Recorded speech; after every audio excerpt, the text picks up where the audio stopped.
Dek Babi adalah salah satu karakter antagonis film animasi Toy Story 3. Dek Babi adalah boneka bayi yang besar dan kuat. Bisa dibilang seukuran bayi manusia sungguhan, dia adalah boneka bayi putih, dengan lengan kepala, dan kaki plastik dengan tubuh kain yang lembut. Dia memiliki mata biru yang membuka, dan menutup dengan bulu mata pirang. Mata kirinya rusak dan kat di kelopak matanya telah terkelupas. Dek Babi, Lotso dan Chocolates dimiliki oleh seorang gadis bernama Daisy.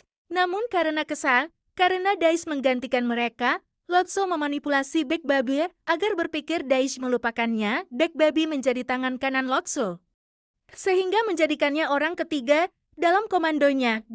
Namun, akhirnya Dek Babi menyadari kebohongan itu, dan berbalik melawan mantan temannya. Dia diadopsi oleh Barbie dan Ken, yang sedang mereformasi Sun Sid Daikar.